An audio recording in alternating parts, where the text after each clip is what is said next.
तो दोस्तों स्वागत है आप सभी का webinar on post Covid syndrome. ये विषय अभी काफ़ी चर्चा में बना हुआ है कि जिन लोगों को कोविड हो गया है, जिन लोगों को हॉस्पिटल में एडमिशन लिया था, या फिर जो लोग घर पे ही ठीक हो गए हैं 14 दिन के क्वारंटाइन पीरियड में, कुछ मेडिसिन के साइड इफ़ेक्ट हुए हैं, कुछ वायरस के साइड इफ़ेक्ट हुए हैं। कुछ समझ में नहीं आ रहा है कि क्या पिक्चर बना हुआ है कि किसी को अलग अलग तरह के सिम्टम आ रहे हैं, किसी को सर दर्द हो रहा है, किसी को नींद उड़ी हुई है, किसी की हाथ पैरों में दर्द हो रहा है, जनरल बॉडी एक हो रहा है, ब्लैक फंगस और इस तरह की खतरनाक चीज़ें पकड़ी हुई है। तो क्या करें ये पोस्ट कोविड सिंड्रोम में? कोविड से तो आप निकल चुके हैं, पर ये पोस्ट कोविड सिंड्रोम ने आपको परेशान कर रखा है। बहुत सारे क्वेश्चंस आए हैं मेरे पास कि इन चीज़ों में क्या करें, डॉक्टर्स प्रॉपर गाइड नहीं कर रहे हैं, किससे पूछें। तो आज हम यहाँ पे जो इकट्ठे हुए हैं इस मीटिंग को लेके, इसमें आपके सारे डाउट्स क्लियर किए जाएंगे पोस्ट कोविड सिंड्रोम को लेके, और बहुत सारी प्रैक्टिकल चीज़ें मैं बताऊंगा जिससे आपको बहुत हेल्प होगी कि इन पोस्ट कोविड सिंड्रोम को कैसे मैनेज कर सकते हैं। ठीक है, तो सबसे पहले ये जो ग्रुप बनाया है हम लोगों ने, डॉक्टर रजत होलिस्टिक ग्रुप, इसका मेन मोटो मैं बता देता हूँ। होलिस्टिक का क्या मतलब होता है? होलिस्टिक का जो मतलब होता है वो है Ayurveda, allopath, homeopath, physiotherapy, osteopathy, chiropractics, dietetics, psychology, जितनी भी ट्रीटमेंट फील्ड्स हैं इस दुनिया में, उन ट्रीटमेंट फील्ड को ऑल टुगेदर एक साथ एक मंच पे खड़ा करके उस ट्रीटमेंट से हेल्प लेना। यहाँ पे कोई आयुर्वेद या एलोपैथ या किसी भी थेरेपी की कोई लड़ाई नहीं हो रही है।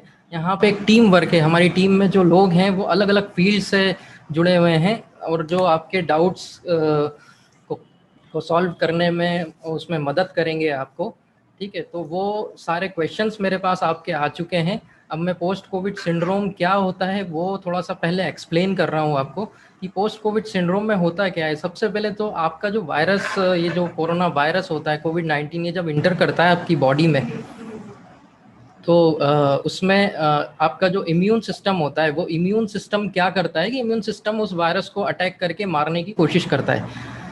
तो इम्यून सिस्टम एक ब्लाइंड सैनिक की तरह अपन बोल सकते हैं कि ब्लाइंड सैनिक होता है कि उसको पता नहीं किस तरह का वायरस इंटर हुआ है या किस तरह का कीटाणु बैक्टीरिया जो भी इंटर हुआ है, वो सिर्फ एक ब्लाइंड रिस्पॉन्स देता है ना। वो बाद में उसकी पहचान होती है कि ये कोविड वायरस था या कोई और बैक्टीरिया था, तो वो सैनिक उस तरह का गन लेके आएगा या उस तरह की तोप बंदूकें लेके आएगा या उस तरह का केमिकल लेके आएगा उसमें अटैक करने के लिए। और हम लोग बोलते हैं कि इम्यूनिटी बढ़ गई है। इम्यूनिटी बढ़ने का मतलब यही होता है कि आपके सैनिक ने उस दुश्मन को, उस आतंकवादी को पहचान लिया है, उसकी पहचान हो गई है। अब उसके पास प्रॉपर हथियार हैं, प्रॉपर इक्विपमेंट हैं जिससे वो वायरस से लड़ सकेगा। अब दोस्तों होता क्या है कि यदि आपकी इम्यूनिटी आपके ये जो कोविड-19 आतंकवादी इसको यदि अटैक कर रही है तो बहुत अच्छी बात है। इसमें आपको जो सिम्टम आ रहे हैं, वो फीवर हो रहा है कि बुखार आ रहा है, आपका बॉडी टेम्परेचर बढ़ रहा है, तो बहुत अच्छी बात है कि अंदर जो है घमासान युद्ध चल रहा है आपके सैनिकों में और और जो बाहर का जो आतंकवादी ऐड हुआ है उनके बीच। तो फीवर तो आएगा ही, जहाँ पे जंग जारी होगी, जहाँ पे लड़ाई होगी, वहाँ का टेम्परेचर तो बढ़ेगा ही। तो फीवर को दबाने की कोशिश हम लोग करते हैं। पहले ही दिन पैरासीटामोल खा लेते हैं और पहले ही दिन आप तरह तरह के आयुर्वेदिक काढ़े और इस तरह के इलाज कर लेते हैं। तो उन्हें ज़रा सोच समझ के करना चाहिए कि वाकई में आपको पहले ही दिन पैरासीटामोल की ज़रूरत है या नहीं है, या आपको इन काढ़ों की ज़रूरत है कि नहीं। एक आम भ्रांति है कि आयुर्वेदिक दवाइयाँ कोई साइड इफ़ेक्ट नहीं करती। ऐसा कुछ भी नहीं है मेरे दोस्तों, आयुर्वेदिक दवाइयाँ भी साइड इफ़ेक्ट करती है। जैसे मेरे पास कई पेशेंट्स आ रहे हैं अभी जिनको गिलोय खाने से पाइल्स हो गए हैं, या कुछ काढ़े का मिक्सचर कुछ पीने से पाइल्स हो गए हैं, अल्सर्स हो गए हैं। तो वो डिसाइडेड है कि यदि कोई आयुर्वेदिक डॉक्टर आपको कुछ प्रिस्क्राइब फॉर्म में कुछ दे रहा है, कुछ काढ़ा दे रहा है या कुछ भी मेडिसिन दे रहा है, तो वो उसका एक रेशो होता है। उस रेशो में, उसके साथ में आप उस रेशो में लेंगे तो वो हो सकता है साइड इफ़ेक्ट ना करे। पर लोग क्या कर रहे हैं कि अपनी मर्जी से 2-2 ग्लास काढ़े पी रहे हैं सुबह शाम। ठीक है, अब क्या होता है कि अति सर्वत्र वर्ज्यते है। अब आप यदि अति में कुछ खाना भी खा लोगे, फॉर एग्जाम्पल आपने यदि अति में पानी पी लिया, एक दिन में 40 लीटर पानी पी लिया, तो आपकी मौत हो जाएगी। ठीक है, तो इसका मतलब ये है कि पानी भी साइड इफेक्ट कर रहा है, पानी आपकी मौत का कारण बन गया। तो ये तो दवा है, ये तो जड़ी बूटियाँ जो भी है आयुर्वेदिक की जो हर्बल मेडिसिन है सब दवा है, इनको यदि एक लिमिटेड क्वांटिटी में लिया जाए तो ये साइड इफेक्ट नहीं करेगी, बट फिर भी जो है आप उसकी लिमिट यदि फिक्स नहीं करते हैं तो ऑब्वियसली ये साइड इफेक्ट करेगी आप। तो पोस्ट कोविड सिंड्रोम जो हो रहा है वो बहुत सारे उसके कारण हो रहे हैं। किसी को आयुर्वेद की दवाइयों से साइड इफेक्ट हो रहे हैं तो वो उसको लगता है कि यार ये सिम्टम क्यों आ रहे हैं, मेरे को अल्सर क्यों हो गए हैं, मेरे को पेट क्यों नहीं साफ हो रहा है, मेरे को कंस्टिपेशन हो गया है, या किसी को सर दर्द हो रहा है ना। तो कई लोगों ने क्या करा कि विदाउट प्रिस्क्रिप्शन, डॉक्टर के बिना प्रिस्क्रिप्शन के स्टेरॉइड्स ले लिए हैं, व्हाट्सएप यूनिवर्सिटी के ज्ञान से स्टेरॉइड्स का डोज डिसाइड करके वो ले लिया उन्होंने। अब स्टेरॉइड्स को जो बंद करने का जो तरीका होता है, जो उसकी डोजिंग होती है, मैंने अपने व्हाट्सएप ग्रुप पे डाली थी, उसको कैसे बंद किया जाता है।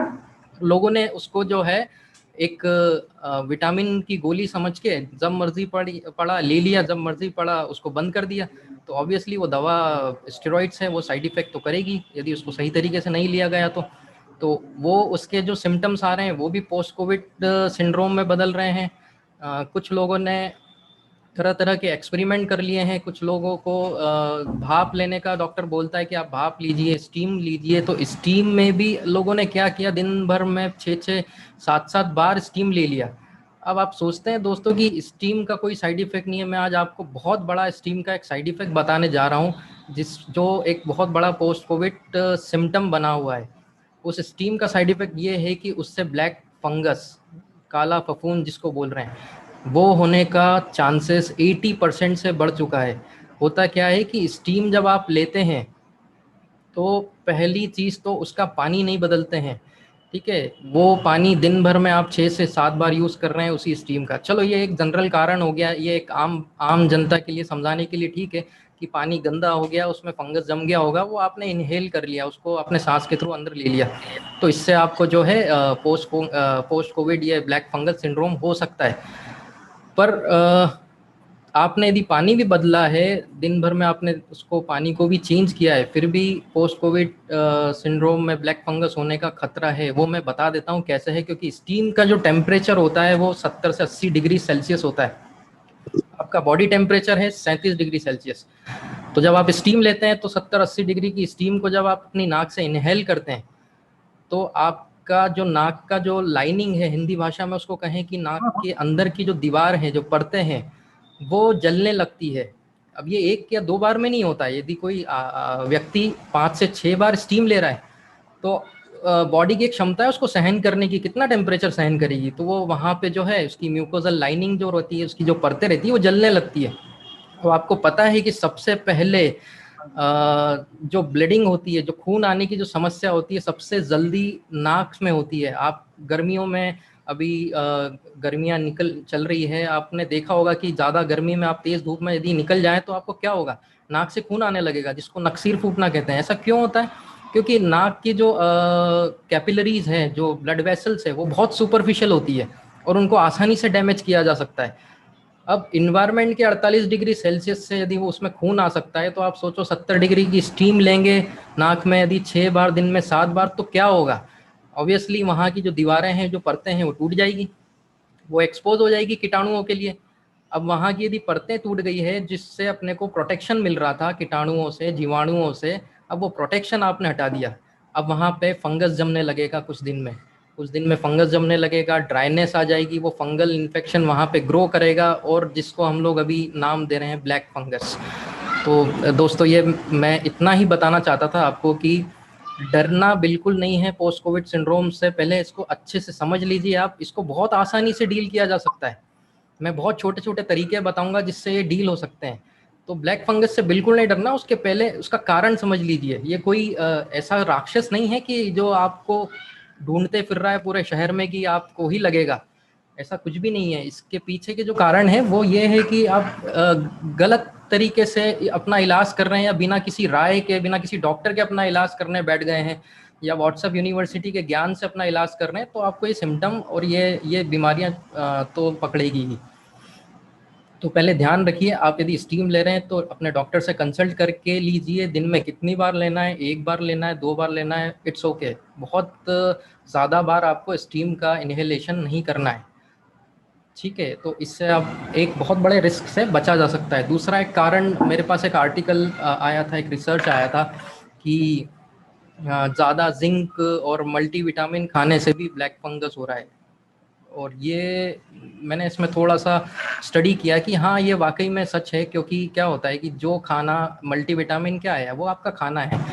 यदि आप मल्टीविटामिन खा के स्ट्रांग होते हैं, तो आप ये भी मान लीजिए कि आपके अंदर जो जीवाणु पैदा हुआ है वो भी मल्टीविटामिन खा के स्ट्रांग हो जाएगा। ठीक है, तो आपने यदि ओवर लिमिट मल्टीविटामिन खाई है, दिन में 3-4 बार आपने मल्टीविटामिन या जिंक की कोई टैबलेट खाई है, तो आपका फंगस, आपके अंदर जो फंगस डेवलप होने वाला है उसको और ताकत मिल जाएगी स्ट्रांग होने के लिए। तो ऐसी गलती बिल्कुल मत कीजिए, अपने डॉक्टर से सलाह लेके ही इन सारी टैबलेट्स का यूज़ करिए। मन से नहीं करना है कि दिन में 4 टैबलेट खा लिया विटामिन सी का, या दिन में 5 टैबलेट जिंक या मल्टीविटामिन का टैबलेट खा लिया, ऐसा बिल्कुल भी नहीं करना है। तो आप पोस्ट कोविड सिम्टम से बच जाएंगे। अब पोस्ट कोविड सिम्टम्स में हो क्या रहा है लोगों को? पोस्ट कोविड सिम्टम्स ये हो रहा है कि थकान हो रही है, ब्रेथलेसनेस, सांस लेने में तकलीफ आ रही है, कफ हो रहा है। कोरोना ठीक हो गया फिर भी कफ की समस्या गई नहीं है अभी तक। स्लीप डिसऑर्डर, नींद उड़ी हुई लोगों की, धुंधलापन आ गया है आंखों में, जॉइंट पेन कर रहे हैं, हार्ट की प्रॉब्लम होने लग गई है, बॉडी एक होने लग गया है।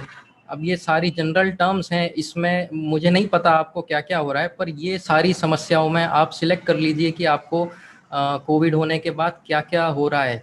तो इसमें से यदि आपको कोई भी प्रॉब्लम है तो it might be post Covid symptoms, कि आपको पोस्ट कोविड सिंड्रोम या सिम्टम्स डेवलप हुआ है।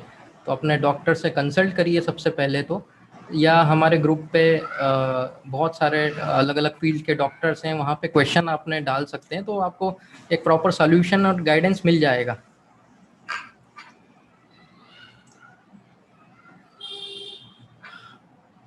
अब आते हैं अपन इसको ठीक कैसे किया जाए या इसकी केयर कैसे किया जाए। तो सबसे पहले तो अपने बॉडी में पानी की कमी बिल्कुल भी ना होने दें। प्लेंटी ऑफ फ्लूइड्स आपको लेने हैं, इसमें जूसेस हो सकते हैं, छाछ हो सकती है, नारियल पानी, और नॉर्मल आपका इलेक्ट्रोलाइट वाटर, जो भी आपको अच्छा लगे वो आप पी सकते हैं, दिन में 3 से 4 लीटर। मैं आप सभी को एक चीज़ बोलना भूल गया था, अपना पेन और कॉपी आप लेके बैठिएगा, क्योंकि बहुत सारी चीज़ें मैं बता रहा हूँ वो शायद आप भूल सकते हैं, तो वो आप लिख लीजिए, अपना पेन और कॉपी तैयार रखिए आप। हाँ, सेकंड केयर में आते हैं अपन, तो रेगुलर ब्रीदिंग एक्सरसाइज। अब दोस्तों इसमें बड़ा ख्याल रखिए कि रेगुलर ब्रीदिंग एक्सरसाइज में आपको कौन सी ब्रीदिंग एक्सरसाइज करनी है ना। बहुत लोग बोलते हैं प्राणायाम करो, पता नहीं कौन कौन सी ब्रीदिंग एक्सरसाइजेज आजकल इन्वेंट कर ली है लोगों ने, और वो एक्सरसाइजेस वो करते हैं बिना ये जाने कि इसके क्या नुकसान हो सकते हैं, इसके क्या फ़ायदे हो सकते हैं। बस व्हाट्सएप पे आया कि ये ब्रीदिंग एक्सरसाइज करो, कोई वीडियो देखा और वो चालू हो गए। तो ऐसा बिल्कुल भी नहीं है दोस्तों, ब्रीदिंग एक्सरसाइज बहुत ही इंपॉर्टेंट रोल होता है पोस्ट कोविड मैनेजमेंट में। तो मैं कुछ आपको ब्रीदिंग एक्सरसाइजेस बिल्कुल साइंटिफिक तरीके से, वैज्ञानिक तरीके से सिखाने वाला हूँ, उसके लिए आप तैयार रहिएगा। वो आप एक्सरसाइजेस करेंगे तो आपको बहुत जल्दी फ़ायदा होने वाला है।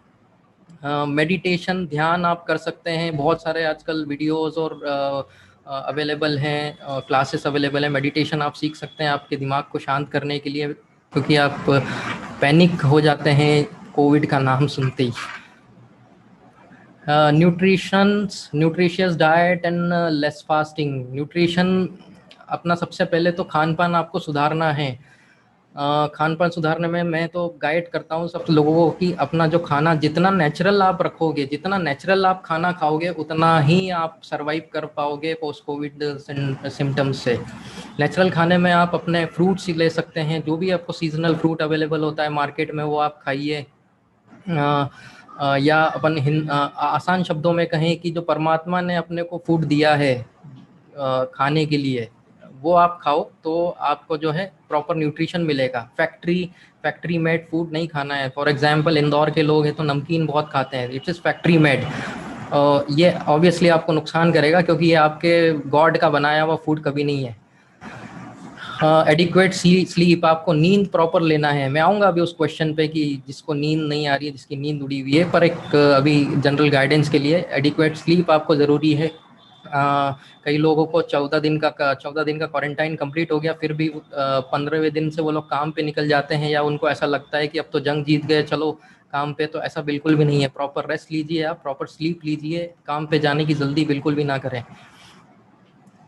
और अवॉइड स्मोकिंग एंड अल्कोहल, ये तो नशीली चीज़ें आपको अवॉइड करना ही पड़ेगी, क्योंकि आप अभी अभी पोस्ट कोविड केयर में हैं, आप अभी कोविड से बाहर निकले हैं, तो आपकी बॉडी वीक है, ये सब चीज़ें सहन नहीं कर सकती।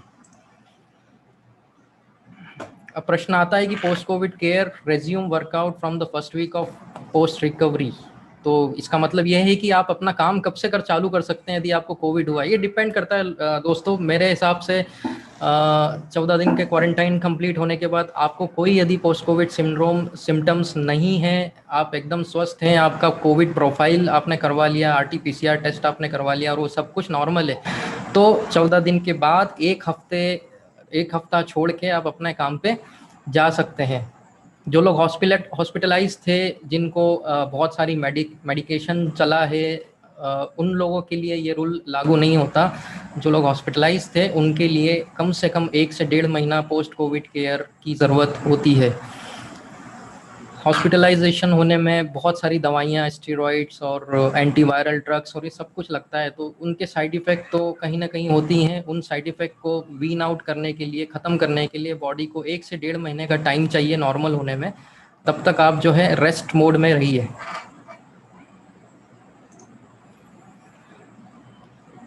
दोस्तों, अब बहुत ही इम्पोर्टेंट टॉपिक आ गया है, पोस्ट कोविड मैनेजमेंट कैसे करें घर बैठे।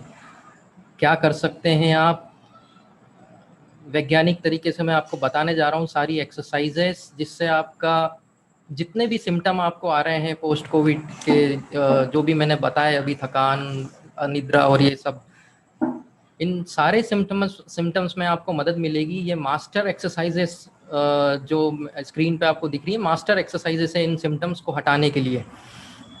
ठीक है, सबसे पहली जो आपको एक्सरसाइज दिख रही है, अपना कॉपी और पेन तैयार रखिए, तो वो उसमें मैं आपको बताते जाऊंगा। आप वीडियो में देख भी रहे हैं, डेमोस्ट्रेशन मेरा देखते रहिए। कुछ नहीं समझ में आता है तो आपको चैट बॉक्स में आप अपना प्रश्न भी डाल सकते हैं। तो पहली एक्सरसाइज है पेप एक्सरसाइज। इसका पूरा फुल फॉर्म होता है पॉजिटिव एक्सपिरेटरी प्रेशर एक्सरसाइज।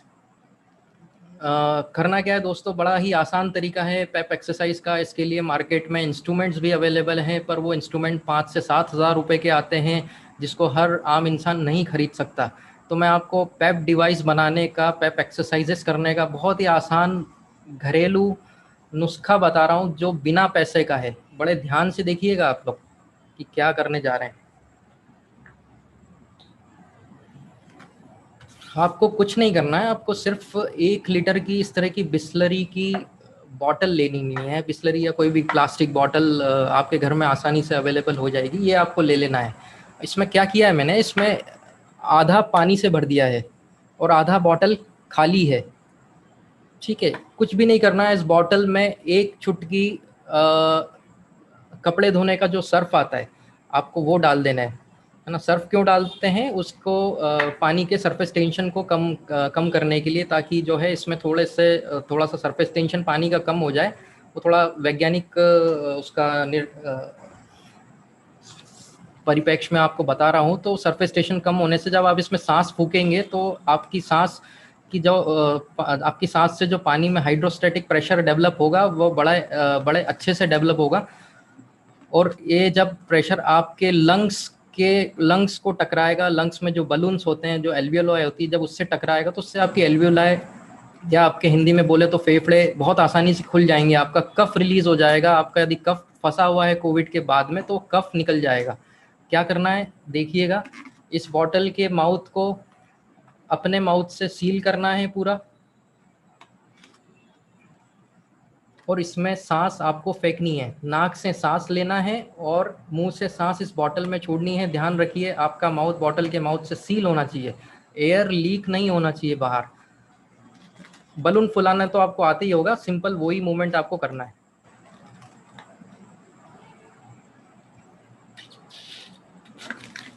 ये सिंपल सा एक प्रोसेस था, 10 से 12 बार आप कर सकते हैं। 1 से 1.5 मिनट के अंदर 10 से 12 रिपीटेशंस आप कर सकते हैं। और इसमें ध्यान इतना ही रखना है कि जिसको हाई ब्लड प्रेशर है और जिसको पैरालिसिस या ब्रेन स्ट्रोक टाइप की कुछ प्रॉब्लम है, वो अपने डॉक्टर से कंसल्ट करके इस एक्सरसाइज को करें, क्योंकि इससे बीपी बढ़ सकता है आप लोगों का। और आप यदि बीपी टैबलेट मैनेजमेंट कर रहे हैं बहुत अच्छे से तो कोई दिक्कत नहीं है, फिर भी आप अपने डॉक्टर से एक बार गाइडेंस ज़रूर ले लें। मैं एक बार और आपको ये एक्सरसाइज दिखा रहा हूँ। बलून फुलाना है, बॉटल फुलाना है।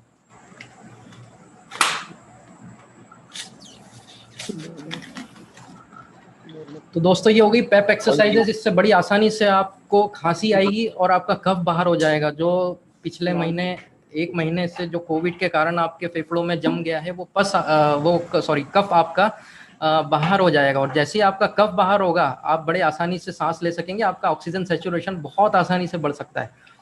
और सेकंड एक्सरसाइज पे अपन आते हैं, बेली ब्रीदिंग। बेली ब्रीदिंग का मतलब होता है पेट से सांस लेना। जनरली हम लोग अपने चेस्ट से सांस लेते हैं। जब अपन सांस लेते हैं तो अपन डेली रूटीन में चेस्ट फुलाते हैं इस तरह से। कई योगा प्राणायाम करने वाले लोग भी आपको बोलते हैं चेस्ट से सांस लीजिए, पर ये चेस्ट ब्रीदिंग बेनिफिशियल तो है, पर पोस्ट कोविड में आपको चेस्ट ब्रीदिंग पे कम कंसंट्रेट करना है। आपको कंसंट्रेट करना है बेली ब्रीदिंग पे। आपको पेट से सांस ज़्यादा से ज़्यादा लेनी है। पेट से सांस लेने के लिए कुछ नहीं करना है, आपको दोनों हाथ अपने पेट पे रख लेना है। और जब आप सांस लेते हैं तो आपको पेट फुलाना है। मतलब जब आप सांस अंदर लेंगे तो आपको पेट फुलाना है, जब आप सांस छोड़ेंगे तो आपको पेट अंदर कर लेना है। देखिए इस तरह से।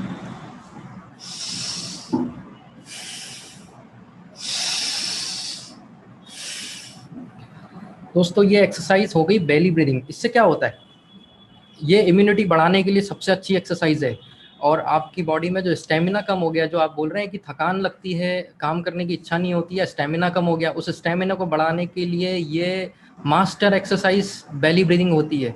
इससे सारा का सारा खून का रोटेशन आपका जो है पूरी बॉडी में फैलता है। मतलब जब आप पेट से सांस लेते हैं तो पेट में मेन आपकी पाइपलाइन होती है जिसको एब्डोमिनल आयोटा बोलते हैं। उसमें सारा खून आपका इकट्ठा रहता है। जब आप पेट से सांस लेंगे तो वो वहाँ से जो खून का रिजर्वॉयर है वो पूरे बॉडी में फैलेगा। अब जब पूरे शरीर को हर अंग में आपको खून मिलेगा तो आपका स्टेमिना, आपकी ताकत तो बढ़ जाएगी। ठीक है, ये बहुत प्रैक्टिकल एक्सरसाइज है। एक दिन में ही इसका इफेक्ट आपको देखने को मिलेगा, सिर्फ एक दिन में। और कितनी बार करना है ये एक्सरसाइज, आप 50 से 60 बार एक 1 से 1.5 मिनट की सेटिंग में आप कर सकते हैं। और दिन में 4 से 5 बार कर सकते हैं। हाँ, खाली पेट करना है इस एक्सरसाइज को। मैं यहाँ पे जो भी एक्सरसाइज बता रहा हूँ वो आपको खाली पेट ही करना है, खाना खाने के पहले या मॉर्निंग, अर्ली मॉर्निंग या डिनर के पहले। या खाना खा लिया है तो उसके 3 घंटे बाद आपको ये सारी एक्सरसाइजेस करना है। ये पॉइंट अपने नोटबुक में आप लिख लीजिए। थर्ड एक्सरसाइज पे आते हैं अपन, बेल्ट ब्रीदिंग। बेल्ट ब्रीदिंग क्या होता है, ये सिर्फ चेस्ट वॉल की कैपेसिटी को बढ़ाने के लिए एक्सरसाइज होती है।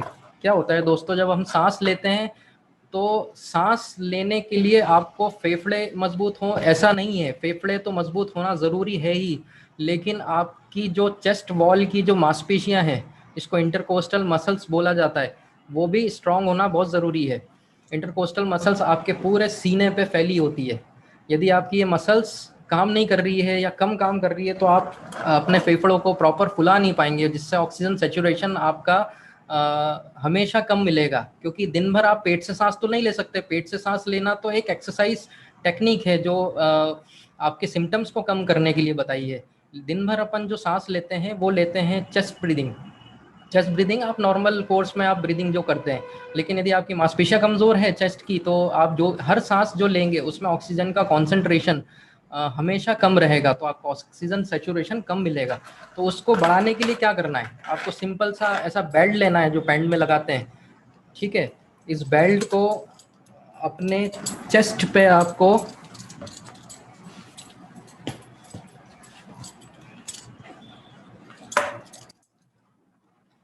इस बेल्ट को अपने चेस्ट पे इस तरह से टाई कर लेना है। ये बेल्ट आपने बांध लिया है यहाँ पे, है ना। अब आपको कुछ नहीं करना है, आप नॉर्मल सांस लेते रहिए। जैसे आप सांस लेते हैं थोड़ा गहरा लेना है आपको।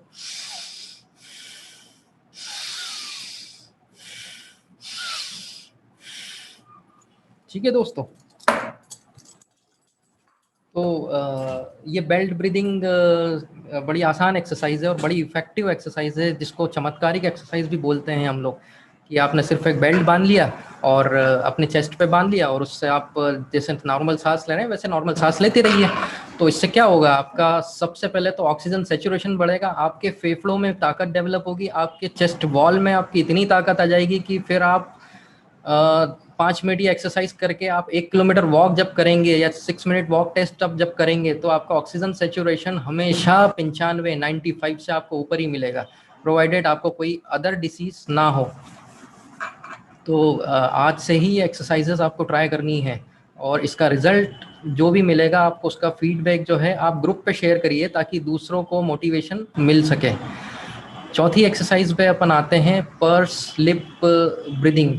हाँ जी, ये है पर slip breathing.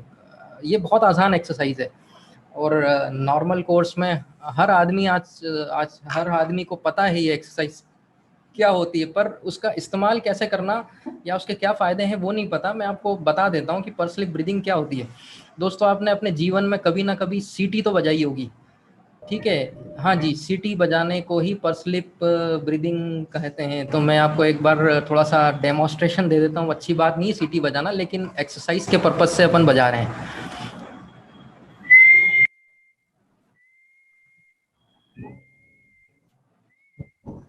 This is called पर स्लिप ब्रीदिंग। इसमें क्या कर रहे हैं आप सीटी बजाना में, इसमें कोई बहुत बड़ा रॉकेट साइंस नहीं है, या मैं इसमें मेथड नहीं बता सकता आपको कि क्या करना है, सीटी कैसे बजाते हैं। आपने अपनी लाइफ में सीटी बजाई है, नाक से सांस लेना है, मुंह से उसको छोड़ना है, और मुंह को जो है पाइप नुमा बना के आपको छोड़ना है, तो अपने आप आपसे सीटी बजने लगेगी। अब ज़रूरी नहीं है कि सीटी में आवाज़ होना चाहिए, ठीक है? तो आप आपकी सीटी में यदि आवाज़ नहीं है तो भी कोई बात नहीं, आप पर स्लिप एक्सरसाइज आपसे हो चुकी है। जैसे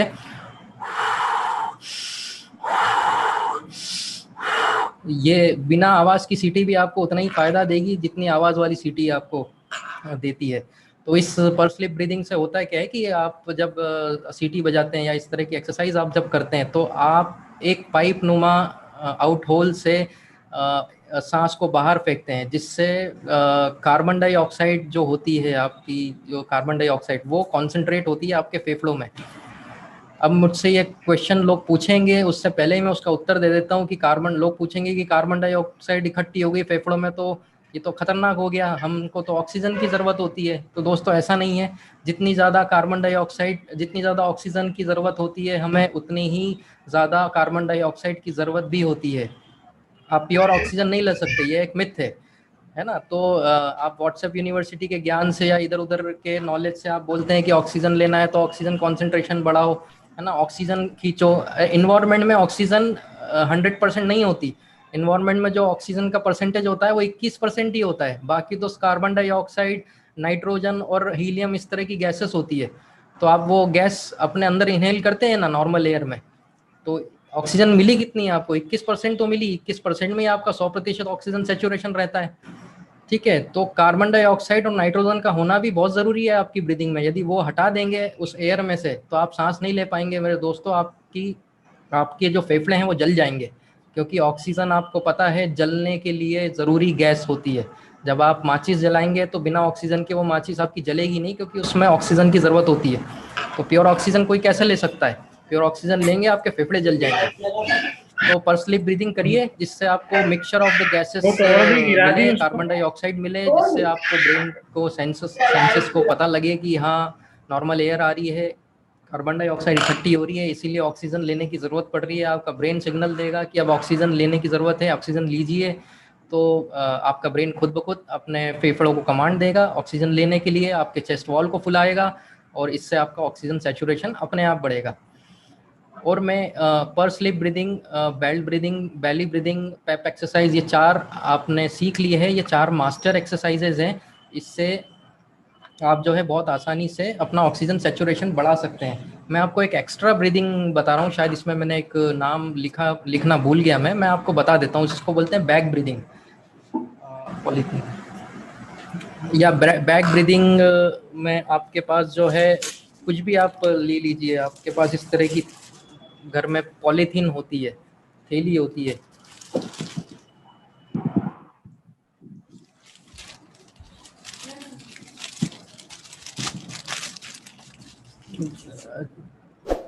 नॉर्मल पेपर बैग ले लीजिए, थैली ले लीजिए, कोई भी बैग इस तरह का ले लीजिए। उसमें क्या करना है, कुछ नहीं करना है। ये थैली मेरी इसमें स्क्रीन में दिख नहीं रही है थोड़ा सा, मैं इसलिए आपको हाथ से डेमोस्ट्रेट करके बता देता हूँ। आपको इस तरह का बैग लेना है, उस बैग के मुंह में आपको अपना मुंह डालना है और इस तरह से पैक कर लेना है। आपको इस तरह से आपको अपना मुंह बैग के मुंह से पैक कर लेना है और आपको उसी बैग के अंदर इनहेल और एक्सहेल करना है, सांस लेना है और सांस छोड़ना है।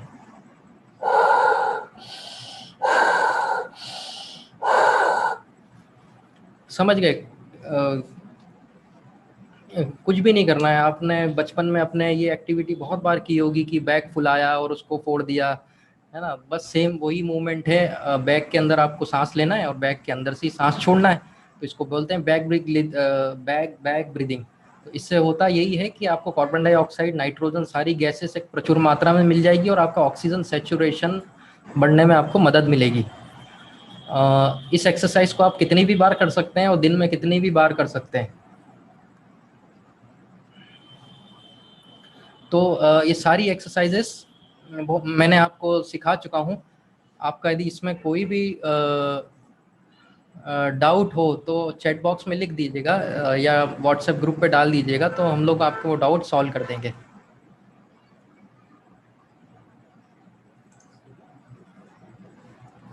पोस्ट कोविड सिंड्रोम या सिम्टम ट्रीटमेंट को बताने से पहले यहाँ पे कुछ क्वेश्चन आए हैं, वो मैं देख लेता हूँ। हाई प्रोटीन डाइट, पनीर, कुछ लोग पूछ रहे हैं पनीर खा सकते हैं कि नहीं खा सकते हैं। तो इसमें मैं बोलना चाहता हूँ कि हाई प्रोटीन डाइट बिल्कुल आपको खानी चाहिए। नॉनवेज अवॉइड करें आप, क्योंकि आपकी बॉडी वीक है, अभी कोविड से उभर रही है, आपकी बॉडी में इतनी ताकत नहीं है कि वो नॉनवेज पचा लें। तो आप पनीर, नॉर्मल वेजिटेरियन प्रोटीन जो होता है, स्प्राउट्स वगैरह जो होते हैं, वो आप खा सकते हैं। इससे आपकी इम्यूनिटी बढ़ेगी, बॉडी में जो स्ट्रेंथ आप खो चुके हैं वो स्ट्रेंथ आपको मिल जाएगी। और वैसे तो बहुत हाई प्रोटीन डाइट आपको नहीं खाना है, सिंथेटिक प्रोटीन आपको नहीं खाना है, क्योंकि आपकी बॉडी वो डाइजेस्ट नहीं कर पाएगी। नेचुरल प्रोटीन आप खाइए जो परमात्मा ने आपको दिए हैं। चलिए दोस्तों, अपन पोस्ट कोविड मैनेजमेंट पे आते हैं। अब क्या क्या यदि आपको छोटे मोटे कुछ सिम्टम्स हैं जो लिखे हुए हैं, फटीग हो गया, थकान और अनिद्रा, या इस तरह की कोई बहुत छोटी छोटी चीज़ें यदि होम आइसोलेशन के बाद हो चुकी है, तो वो तो आप घर पे रह के ठीक कर सकते हैं। उसके तरीके मैंने आपको बता दिए हैं, बहुत आसान तरीके हैं। डाइट मैनेजमेंट, एक्सरसाइजेस, उन एक्सरसाइजेस को ही चेस्ट फिजियोथेरेपी एक्सरसाइजेस कहते हैं लोग। दोस्तों, आप कंफ्यूज बिल्कुल मत होइए कि चेस्ट फिजियोथेरेपी में कोई स्पेशल टेक्निक यूज़ करेंगे। आप चेस्ट फिजियोथेरेपी की जो एक्सरसाइजेस है, मैंने उसको बड़े आसान शब्दों में आपको बता दिया है। आपको इन एक्सरसाइजेस से, चेस्ट फिजियोथेरेपी रिहेबिलिटेशन एक्सरसाइज के सारे फ़ायदे आपको मिल सकते हैं। क्योंकि हर कोई चेस्ट फिजियोथेरेपी सेंटर पे जाना अफोर्ड नहीं कर सकता, है ना? तो इतना फीस आपको देने की कोई ज़रूरत नहीं है। हाँ, अभी आपको यदि कोई बहुत बड़े कॉम्प्लिकेशन है तो आप सेंटर जाइए, उसमें कोई मनाही नहीं है। पर जो लोग अफोर्ड नहीं कर सकते उन लोगों के लिए एक्सरसाइजेस इनफ है। ट्रीटमेंट, जिस जिन जिन लोगों को ज़्यादा सिम्टम्स आ गए हैं, बहुत ज़्यादा असहनीय सिम्टम हो रहे हैं, उन लोगों के लिए जो ट्रीटमेंट है वो विदाउट मेडिसिन ट्रीटमेंट मैं यहाँ पे बता रहा हूँ। जी हाँ, ऑस्टियोपैथी जिसको बोलते हैं। I am a osteopath. Osteopathy का मतलब होता है बिना दवाई गोली के, बिना किसी सर्जरी के, नेचुरल तरीके से बॉडी को अलाइनमेंट करके बॉडी का इलाज करना। आप अलाइनमेंट, आपको पता होगा, आपकी कार का यदि मिस अलाइंड है, आपकी कार यदि आपकी मिस अलाइंड है, तो उसमें आपका इंजन खतरे में आ जाएगा, आपके कार के बहुत सारे पार्ट्स खतरे में आ जाएंगे। इसका मतलब ये नहीं कि आपका इंजन खराब है कार का तो इंजन बदलाने चले गए।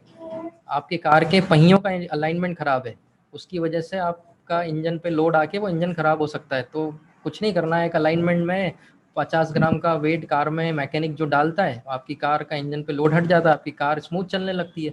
उसी को ऑस्टियोपैथी बोलते हैं। This is called human alignment, human body alignment. हम लोग जो अलाइनमेंट करते हैं वो स्पाइनल कॉर्ड से करते हैं। रीढ़ की हड्डी आपका जो शरीर का जो नींव है, जिसको पिलर बोलते हैं, वो रीढ़ की हड्डी है। वो रीढ़ की हड्डी को हम लोग थोड़ा सा एडजस्टमेंट से अलाइन कर देते हैं, जिससे आपकी बॉडी की इफ़िशियंसी और सारी चीज़ें बैलेंस हो जाती है। लंग डिटॉक्स उन लोगों के लिए ज़रूरत है जिनके फेफड़ों को बहुत ज़्यादा डैमेज हुआ है वायरस के कारण, या बोल सकते हैं कि जिनका सीटी स्कोर 25 में से 8 के ऊपर आया है, उनको लंग डिटॉक्स की ज़रूरत पड़ती है। लंग डिटॉक्स कैसे होता है? लंग डिटॉक्स में बहुत सारी special exercises, special diet, special techniques, therapies, special techniques और स्पेशल थेरेपीज यूज़ होती है। और लंग डिटॉक्स जनरली लोग करवाते थे कोविड के पहले। जो लोग स्मोकर्स थे या अल्कोहलिज्म से पीड़ित हैं, वो लोगों को लंग डिटॉक्स करवाने की ज़रूरत पड़ती थी।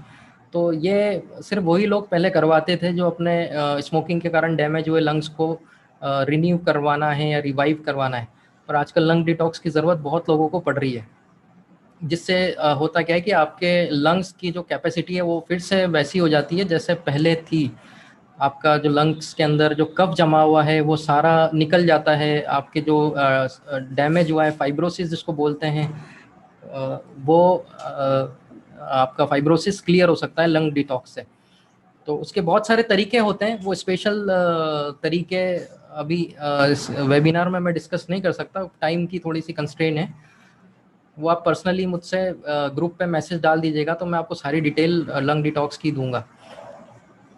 लीवर डिटॉक्स इसलिए करते हैं क्योंकि कई दवाइयाँ ऐसी होती है जो लीवर टॉक्सिसिटी या लीवर को डैमेज करने वाली होती है, लीवर पे साइड इफेक्ट देती है, जिससे लीवर के कारण पीलिया हो सकता है या बहुत सारी डाइजेशन सिस्टम की बीमारियां हो जाती है। खाना नहीं पच रहा है लोगों को, मोशन क्लियर नहीं हो रहा है। तो बहुत सारी, अब ये नहीं बता सकते कि कौन सी दवाई किसको किस तरह से साइड इफेक्ट कर रही है, पर जो भी लीवर टॉक्सिसिटी हुई है कोविड ट्रीटमेंट के बाद में, भले वो आयुर्वेदिक दवाइयों से हो या एलोपैथिक दवाइयों से या किसी यूनानी या अल्टरनेटिव पैथी से कुछ डैमेज हुआ है, उसमें हम लोगों को लीवर डिटॉक्स करने की ज़रूरत रहती है। किडनी डिटॉक्स सेम, जिन लोगों को किडनी पे असर आया है, जिनका क्रिएटिनिन बढ़ गया है कोविड होने के बाद में या कोविड के दौरान, उनको किडनी डिटॉक्स की ज़रूरत होती है। Body and brain balancing and psychological counselling. आजकल जो पैनिकनेस चल रही है कि कोविड-19 ही अपने आप, नाम ही अपने आप में बड़ा खौफ है। तो ये ब्लैक फंगस और पोस्ट कोविड सिंड्रोम्स और ये सब चीज़ें तो बड़े ही खौफ के वर्ड हैं। ये सुनते से ही आदमी पैनिक हो जाता है, यार मुझे तो नहीं हो गया ये, या कोविड के बाद में सर दर्द हो रहा है, आँख दर्द हो रही है, ऐसा तो नहीं कि ब्लैक फंगस हो गया।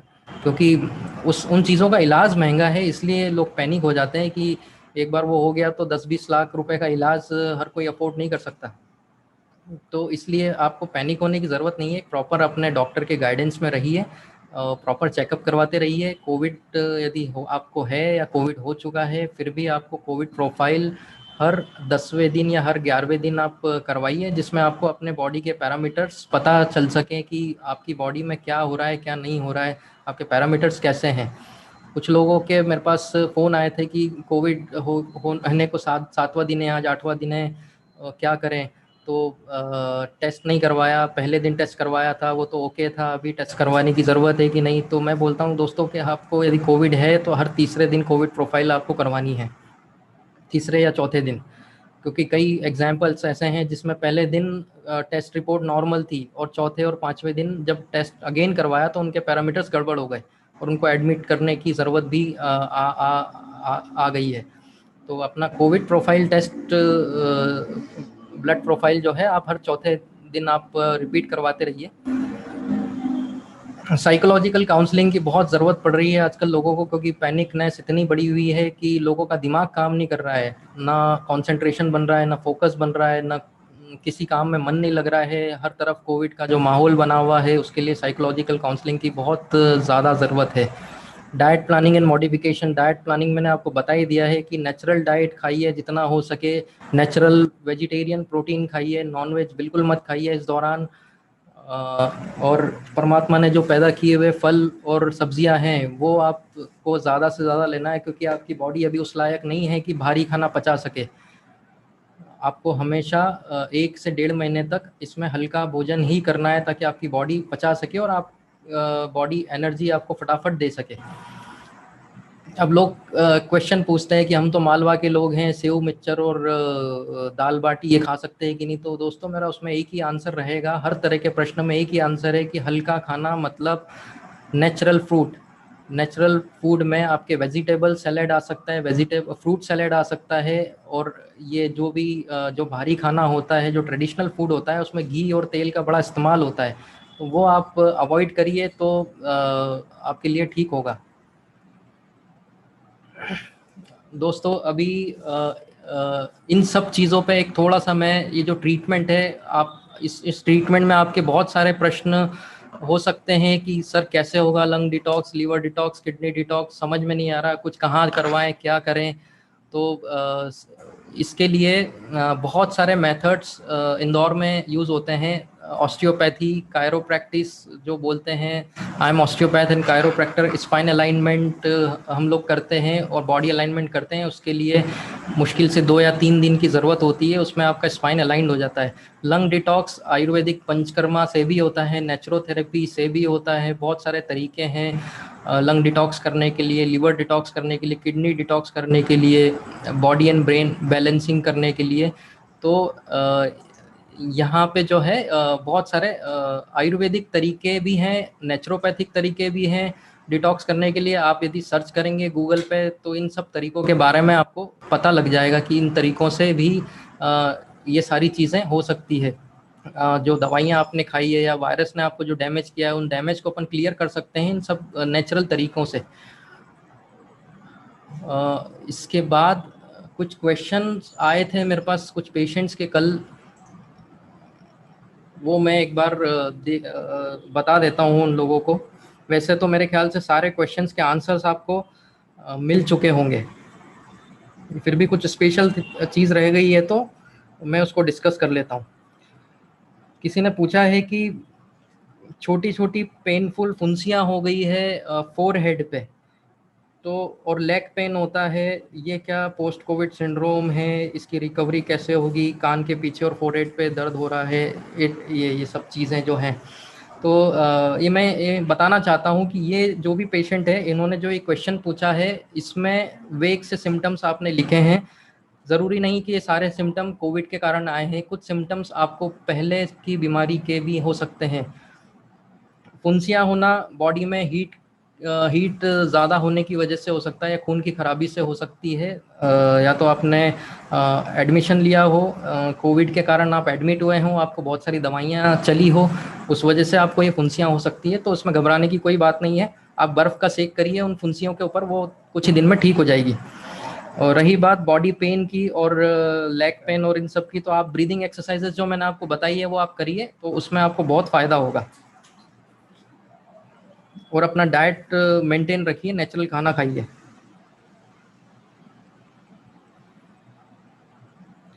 दूसरा प्रश्न किसी ने पूछा था मुझे, उसमें बहुत सारे सिम्टम्स लिखे हुए हैं। आधे सिम्टम्स में तो बहुत सारे सिम्टम मैंने कवर कर दिए हैं, नींद नहीं आना, वजन और अनायास बढ़ना, गर्दन के पीछे दर्द महसूस होना, जॉइंट पेन, रेगुलर डाइट थी उससे कम होना, कभी कभी गले में कफ आना, डिप्रेशन, इन सब के जवाब मैं दे चुका हूँ आपको। मेरी रेगुलर दवाई टैबलेट बीपी की जो चल रही थी चालू है सामान। हाँ, आपको जो भी ध्यान रखिए, आपको कोविड होने के बाद में आपका जो रेगुलर ट्रीटमेंट चल रहा है बीपी, डायबिटीज़, कोलेस्ट्रॉल का, वो बंद नहीं करना है, वो आपको रेगुलर लेते रहना है। और बाकी सारे सिम्टम्स का जो है मैंने आंसर आपको दे दिया है। हो सकता है कुछ उसमें आप और कुछ पूछना चाहते हैं तो चैट बॉक्स में डाल दीजिएगा, आपके आंसर्स, आपके क्वेश्चन के आंसर्स उसमें दे दिए जाएंगे। जॉइंट पेन के लिए आप नॉर्मल एक्सरसाइजेस करिए, योगा प्राणायाम करिए। योगा प्राणायाम भी आप किसी अच्छे ट्रेंड व्यक्ति से करिए, क्योंकि बहुत सारे योगा आपको नुकसान भी पहुंचा सकते हैं। हर योगा हर किसी व्यक्ति के लिए नहीं होता, बॉडी पोस्चर के हिसाब से योगा डिज़ाइन होता है। आप किसी ट्रेंड योगा थेरेपिस्ट को देखिए और आपकी बॉडी के हिसाब से योगा डिज़ाइन करवाइए, जिससे आपके बॉडी पेन चले जाएंगे।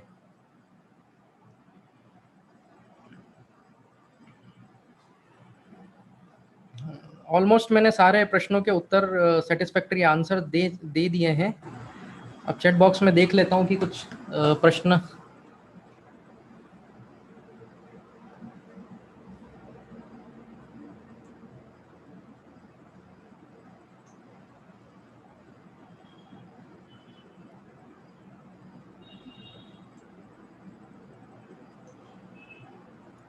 ठीक है, मेरे ख्याल से सब सेटिस्फाइड हैं इन स्लाइड से जो मैंने आपको बताई है। तो अगर कोई क्वेश्चन पूछना चाहता है सर से तो चैट बॉक्स में अपने क्वेश्चंस या क्वेरीज डाल सकते हैं।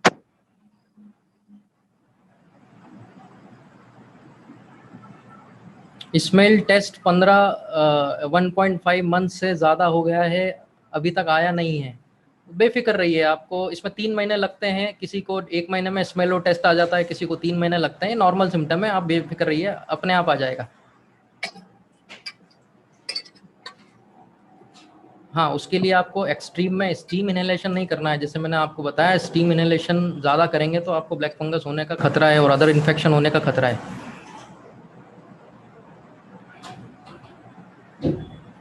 मेडिसिन लेने से शुगर इंक्रीज हो गई है, ऑब्वियसली आपको यदि स्टेरॉइड्स हॉस्पिटल में दिए हैं तो आपकी शुगर इंक्रीज हो सकती है। वो आपको डाइट कंट्रोल से, एक्सरसाइज से, फिजियोथेरेपिक एक्सरसाइज, चेस्ट रिहेबिलिटेशन एक्सरसाइज, या जो मैंने एक्सरसाइजेस चेस्ट रिहेबिलिटेशन के लिए आपको बताई है वो एक्सरसाइज आप करेंगे, अपना डाइट ठीक से रखेंगे तो वो शुगर ऑटोमेटिकली कंट्रोल हो जाएगी। उसके लिए आपको यदि बहुत ज़्यादा शुगर नहीं है, 140 150 आ रही है पोस्टपरैंडियल, तो आपको कोई दवा की ज़रूरत नहीं है। डाइट मॉडिफिकेशन करिए, आपकी शुगर ठीक हो जाएगी। 200 से ज़्यादा आपकी शुगर है तो किसी डायबिटोलॉजिस्ट से आपको मिलना ज़रूरी है।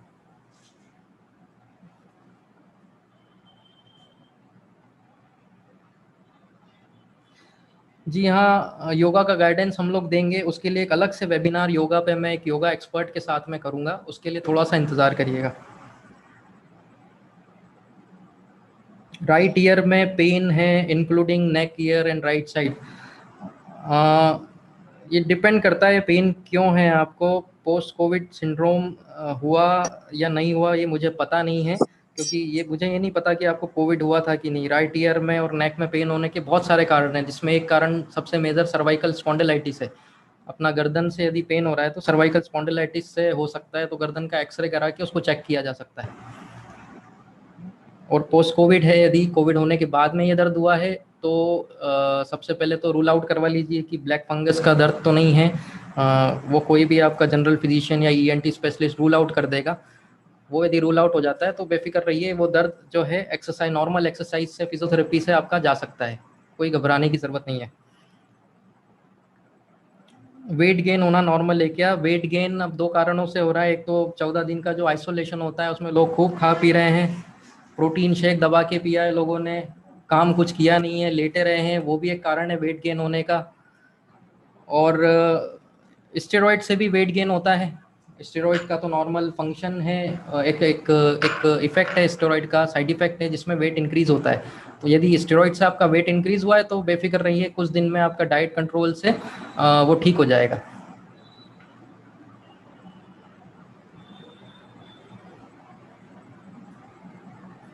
सर, आपके क्लिनिक पे किन किन प्रॉब्लम का इलाज हम करवा सकते हैं? आप अपनी सभी प्रॉब्लम्स मेरे क्लिनिक पे ट्रीट करवा सकते हैं। मेरी भी कुछ लिमिटेशंस है। बहुत सारी प्रॉब्लम्स हम विदाउट मेडिकेशन ट्रीट करते हैं।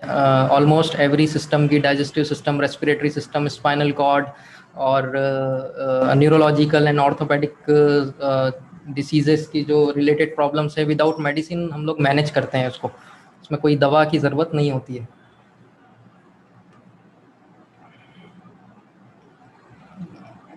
आई थिंक आपके क्वेश्चंस ओवर हो चुके हैं, और मैं आशा करता हूं कि आपको इस वेबिनार से फ़ायदा मिला होगा। आप इन एक्सरसाइजेस को प्रैक्टिस करते रहिए दोस्तों, और कोई भी आपको डाउट्स आता है, कोई भी क्वेश्चन आते हैं तो डॉक्टर रजत होलिस्टिक फोरम आपके लिए ओपन है। उस फोरम पे आप अपने क्वेश्चंस दे सकते हैं, उसके आंसर्स आपको मिल जाएंगे। इसके अलावा और कुछ किसी को जानकारी चाहिए, कुछ एक्स्ट्रा नॉलेज चाहिए तो क्लिनिक पे आके मुझसे मिल सकता है, मुझसे फ़ोन पे बात कर सकता है, या मेरे जो भी कन्वीनियंट टाइम में मेरा जो भी कन्वीनियंट टाइम है उसमें मैं आपको ये आंसर्स दे सकता हूँ। धन्यवाद दोस्तों मुझे सुनने के लिए। आशा करता हूँ आप सब स्वस्थ हैं और स्वस्थ ही रहेंगे। नमस्ते।